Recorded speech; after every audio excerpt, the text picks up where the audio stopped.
రెండవది 2014 నుంచి 19లో అనేక సందర్భాల్లో చాలా చోట్ల జరిగినటువంటి దేవాలయాల దగ్గర జరిగినటువంటి సంఘటనలో 33 మంది చనిపోయారు.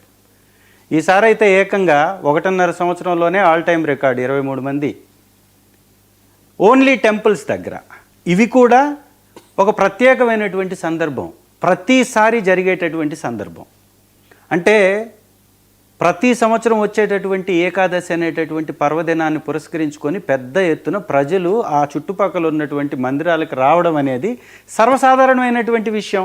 ఇదేం ప్రత్యేకంగా కనిపెట్టాల్సినటువంటి అవసరం లేదు, ఎవరు ముందస్తుగా తెలియపరచాల్సినటువంటి అవసరం కూడా లేదు. టెంపుల్స్ దగ్గర సహజంగానే ఈ యొక్క పర్వదినాలకు వస్తారు. అట్లాంటి కార్యక్రమాల్లో చనిపోతే దాన్ని మాకు సంబంధం లేదని చెప్పుకోవటం సిగ్గుచేటండి, సిగ్గుపడాలి.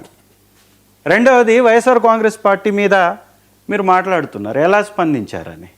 మీరు చెప్పినటువంటి సంఘటనలన్నీ కూడా ఎవరో తెలియనటువంటి వ్యక్తులు చేసినటువంటి వాటిని ప్రభుత్వం మీద రుద్దారు కదా. మేమేమంటున్నామంటే మీ ప్రభుత్వంలో జరిగినటువంటి దాన్ని మీరు బాధ్యత ఎందుకు తీసుకోరో అని అడుగుతున్నా. ఎలా స్పందించారని మీరు అడుగుతున్నారు. తండ్రి ఏమో లండన్లో తిరుగుతున్నాడు, కొడుకేమో ముంబైకి వెళ్ళేసి క్రికెట్ చూస్తున్నాడు. ఇదా వెళ్ళారు కదా, ఇదా కాశీబుక్ వెళ్ళారు అంటే సార్, కాశీబుగ్గ వెళ్ళారు.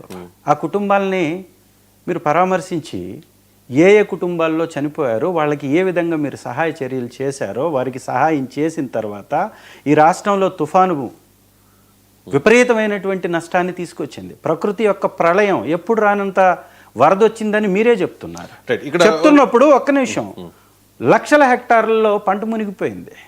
ఎవరో పవన్ కళ్యాణ్ గారు ఏదో ఒక చోటుకి వెళ్ళేసి ప్యాంట్ పైకి ఎత్తేసి నీళ్లలో దిగి ఫోటోలు తీసుకొని మాకు మీడియా ఛానల్స్ ఉన్నాయి కదా అని చెప్పేసి విస్తృతంగా దాన్ని ప్రచారం చేసి తిరిగి హైదరాబాదు స్పెషల్ ఫ్లైట్లో ఎక్కేసి వచ్చేసి ఇంట్లో కూర్చోవడం కాదు కదా. జగన్ అది కూడా ఎందుకు చేయలేదు?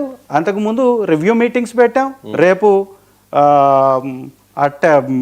గూడూరు వెళ్ళేటటువంటి ప్రోగ్రామ్ను కూడా ఫిక్స్ చేసుకున్నాం. చుట్టుపక్కల ఎక్కడైతే జరిగినాయో వాటన్నిటికి దగ్గరకు కూడా సందర్శించేటటువంటి కార్యక్రమాలు పెట్టుకుంటున్నాం. పంట ఎక్కడెక్కడ పెద్ద ఎత్తున నష్టం జరిగిందో ఆ యొక్క ప్రాంతాలకి పర్యటనలు కూడా ఉంటాయనేది స్పష్టం చేశారు. రేపు ఉంది పర్యటన గూడూరుకి. అంటే మేమేమంటున్నామంటే మీరు బాధ్యతలో ఉన్నారు, మీరు పదవిలో ఉన్నారు.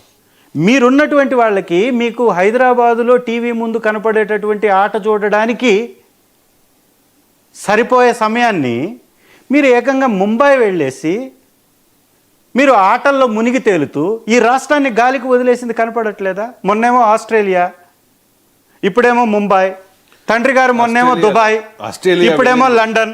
ఆస్ట్రేలియా వెళ్ళింది ఎందుకు? ఇప్పుడేమో లండన్. అది పర్సనల్ టూర్ కాదు కదా. ఆస్ట్రేలియా వెళ్ళింది మత్స్యకారుల సమస్యల మీద ఏదో ఒప్పందం ఏదో కూడా కుదిరింది కదా. ఆస్ట్రేలియా వెళ్ళింది. చంద్రబాబు నాయుడు దుబాయ్ వెళ్ళింది. చంద్రబాబు నాయుడు గారు దుబాయ్ ఎందుకు వెళ్ళారండి? అంటే పరిశ్రమవేత్తలతో మీట్ అయ్యారు కదా అక్కడ. మరి రాష్ట్రంలో పెట్టుబడులు పెట్టండి అని అడిగారు కదా. అది పర్సనల్ టూర్ కాదు, ఫ్యామిలీ టూర్ కాదు కదా. సరే సార్, విధానపరమైనటువంటి చర్చ చేద్దాం. చంద్రబాబు నాయుడు గారు 2014 నుంచి 19 వరకు అనేక సందర్భాల్లో అదే దుబాయ్ని సందర్శించారు. హ్యాపీగా అరామ్కో వచ్చేస్తుంది ఏపీకి అన్నారు. 150 సంస్థలు ఏపీకి హ్యాపీగా వచ్చేస్తున్నాయి అన్నారు. అమరావతి ఒక మెడికల్ సిటీగా మారిపోతుంది అని చెప్పారు. ఏవియేషన్ సిటీగా, ఏవియేషన్ హబ్గా ఏపీ రాష్ట్రం వచ్చేస్తుంది అని చెప్పేసి అన్నారు. ఏపీకి అలీబాబా అన్నారు, ఎయిర్ బస్ అన్నారు. సిమెంటు రంగాన్ని మొత్తాన్ని తీసుకొచ్చేసి ఏపీలో పెట్టేస్తున్నాము, రాయలసీమని ఒక హబ్గా తయారు చేస్తాం అన్నారు. ఏమైనాయి? వచ్చాయా? ఏదన్నా చెబితే ఒక్కటి కియా కియా కియా కియా అని చెవులు చిల్లులు పోయేలాగా 2 దేశాల మధ్య జరిగినటువంటి ఒప్పందంలో వచ్చినటువంటి కియా కంపెనీని చెప్పటం తప్ప ఇంకోటి చేశారా? రెండవది, చంద్రబాబు నాయుడు గారి విషయంలో కూడా కొంచెం విస్తృతమైనటువంటి చర్చ చేయాల్సినటువంటి అవసరం కూడా ఉంది. ఏపీ రాష్ట్రాన్ని విడదీసిన తర్వాత భారతదేశ ప్రభుత్వం ఇచ్చినటువంటి హామీల్ని తీసుకొచ్చుకోవటంలో విఫలమైనటువంటి ముఖ్యమంత్రిగా చంద్రబాబు నాయుడు గారు ఆల్రెడీ రికార్డ్స్లోకి ఎక్కారు.